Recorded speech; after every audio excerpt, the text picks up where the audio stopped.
Hola amigos curiosos, espero que estén pasando un excelente día. Mentiras de los personajes históricos de México, parte 2. El Pípila y la Alhóndiga de Granaditas. El Pípila es otro personaje heroico en la historia de México, tanto así que en la ciudad de Guanajuato se encuentra una enorme escultura en su honor. En la escuela nos enseñaron la leyenda del Pípila, un humilde minero llamado Juan José de los Reyes Martínez que se unió al ejército de Miguel Hidalgo e Ignacio Allende en la lucha por la independencia de México.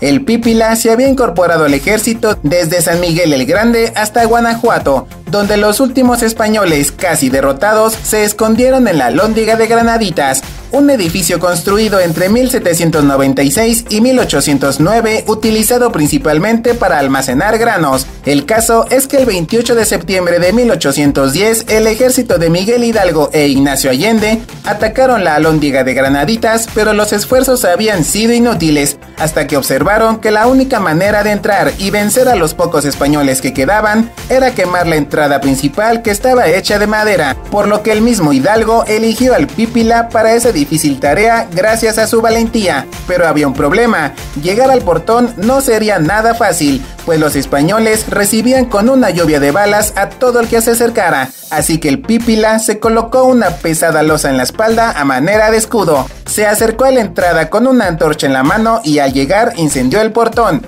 Sin embargo, los historiadores aseguran que la historia del Pípila es solo un mito, ya que no hay pruebas, documentos o referencias que demuestren su existencia. De hecho, aunque la leyenda cuenta que el mismo Hidalgo fue quien lo eligió directamente para quemar el portón, el escritor y periodista Jorge Ibargüengoitia asegura que en la biografía de Miguel Hidalgo jamás se menciona el supuesto encuentro que tuvo con el valiente Pípila. Otros escritores analizan la leyenda desde un punto de vista lógico, preguntándose cómo es posible que un hombre sin una superfuerza fuera capaz de cargar una pesada losa en la espalda, caminar hasta la puerta recibiendo una lluvia de balas sin que ninguna de ellas acertara en la cintura, las piernas o los pies. Recordemos que la losa solo cubría la espalda y parte de la cabeza, y que además caminara con una antorcha en la mano.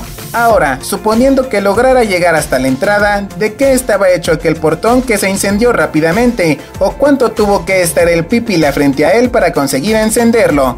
Recordemos que esos portones por lo regular son muy gruesos, así que no sería tan fácil encenderlos. Otra versión de la misma leyenda cuenta que además de cargar una pesada losa en la espalda y una antorcha en una mano, en la otra mano cargaba un poco de aceite con el que roció el portón, algo que complicaría un poco más aquella caminata. La doctora en Historia de México, Úrsula Camba Ludlow, o Ludlu, la verdad no sé cómo se pronuncia, asegura que este personaje revela el imaginario colectivo de México, mientras que el investigador Carlos García señala que el Pípila solo es un mito completamente infundado. Maximiliano de Habsburgo. Otro de los villanos en la historia de México es el emperador Maximiliano de Habsburgo, cuyo nombre completo era Fernando Maximiliano José María Habsburgo Lorena. Este hombre llegó a México junto con su esposa Carlota Amalia el 28 de mayo de 1864 a petición de los conservadores, que buscaban a un príncipe europeo para ocupar la corona del Segundo Imperio Mexicano, apoyado por el gobierno de Francia y la Iglesia Católica, lo que automáticamente lo convertiría en un enemigo de Benito Juárez, quien era apoyado por los mesones y por el gobierno de Estados Unidos. A su llegada a México utilizó el castillo de Chapultepec como su casa. El caso es que, como ya dije antes, Maximiliano es otro de los grandes villanos de la historia de México, o por lo menos eso es lo que dicen los libros de la escuela. Pero la realidad es que no era tan malo como lo pintan, aunque es verdad que hizo cosas no muy buenas, como dejar al frente del gobierno a su inexperta esposa mientras él realizaba expediciones al interior de la República para cazar mariposas y otros insectos.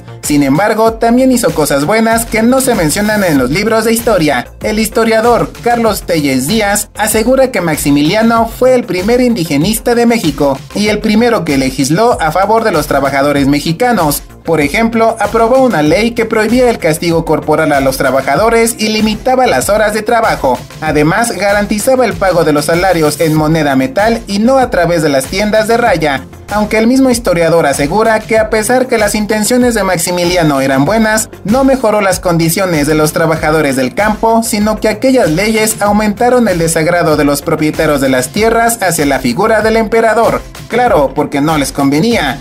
Esto no parece ser mucho, pero recordemos que por ejemplo Benito Juárez no hizo nada por los indígenas. Otro aspecto a favor de Maximiliano es que se mostraba caritativo con los pobres, cancelando las deudas de los campesinos, y su esposa Carlota organizaba fiestas de beneficencia para recaudar fondos y enviarlos a las casas humildes. Ella fue la precursora de actuar como primera dama para ayudar a los pobres, y no para darse una vida de reina paseando por todo el mundo con el dinero de los mexicanos y después llorar hipócritamente ante las cámaras, ¿verdad?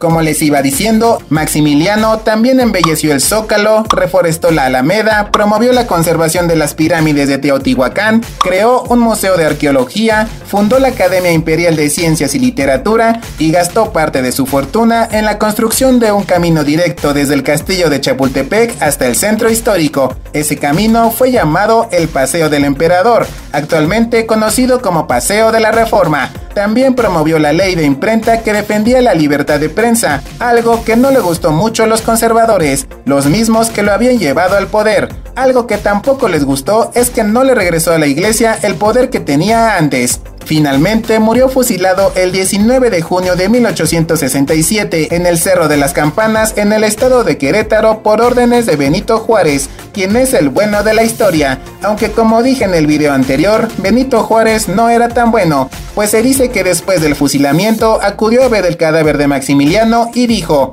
era alto este hombre, pero no tenía buen cuerpo, tenía las piernas muy largas y desproporcionadas. También agregó lo siguiente: no tenía talento, porque aunque la frente parece espaciosa, es por la calvicie.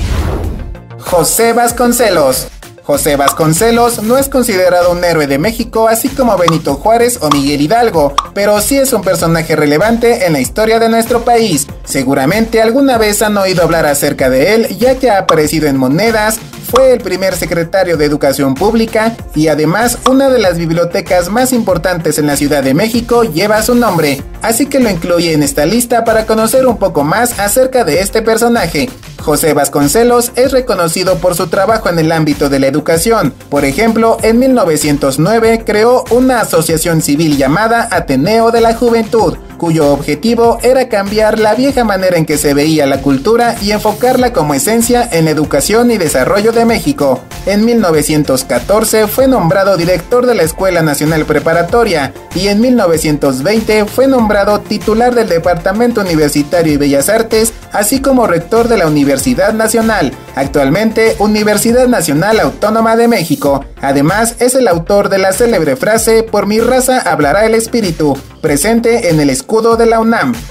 Ya siendo rector, comenzó el proyecto para la creación de la Secretaría de Educación Pública, misma que nació en 1921 y de la cual se convirtió en el primer titular en octubre de ese mismo año, abandonando la rectoría de la UNAM. Ya como secretario de Educación Pública, organizó una gran campaña de alfabetización y un programa de construcción de escuelas. Hasta este punto todo es admirable, pero lo que casi nadie cuenta es que José Vasconcelos también incursionó en la política. En 1924 abandonó la Secretaría de Educación Pública para ser candidato al gobierno de Oaxaca, pero no ganó, por lo que decidió irse de México para regresar 5 años después, ahora como candidato a la presidencia de México, pero nuevamente no volvió a ganar, perdiendo ante Pascual Ortiz Rubio, candidato del PNR, Partido Nacional Revolucionario. Sí, el abuelito del PRI. Un dato curioso es que en aquella contienda electoral de 1929, el PNR ganó haciendo fraude, pues el día de las elecciones sobornaron a los funcionarios de casilla entregándoles armas y pulque, además de acarrear a miles de personas en camiones y trenes para que votaran a favor de Pascual Ortiz Rubio, para que vean que esas artimañas del PRI no son nuevas. El caso es que tras la derrota y el fraude, Vasconcelos proclamó el Plan de Guaymas, en el que hizo un llamado a levantarse en armas como protesta, movimiento que casi nadie apoyó, mientras que los pocos hombres que lo apoyaron murieron fusilados por el ejército federal.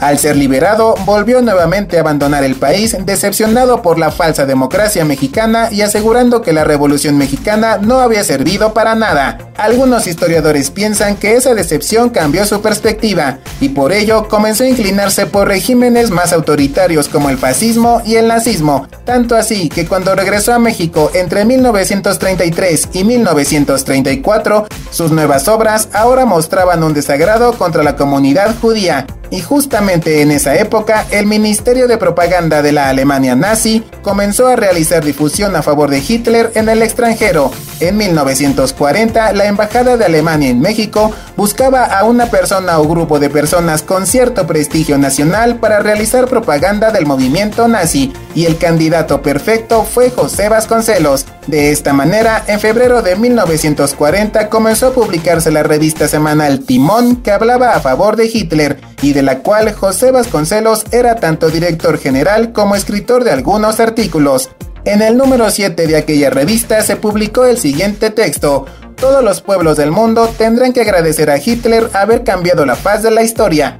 En el número 8, bajo el título Hay que hacer una limpieza, se hablaba de la expulsión de los judíos de la República Mexicana. Y en el número 14 podía leerse: lo que sí va apareciendo evidente es el triunfo de Alemania, ganaremos con la victoria alemana. Finalmente, la revista Timón dejó de publicarse en junio de ese mismo año 1940, bajo las órdenes de Lázaro Cárdenas, que era antinazi. Después de eso, José Vasconcelos no volvió a publicar nada en relación con los nazis para evitar problemas con los nuevos gobiernos. Sin embargo, en 1955 escribió el prólogo del libro llamado Derrota Mundial del escritor Salvador Borrego, que habla a favor del nazismo y que intenta asegurar que el Holocausto jamás sucedió.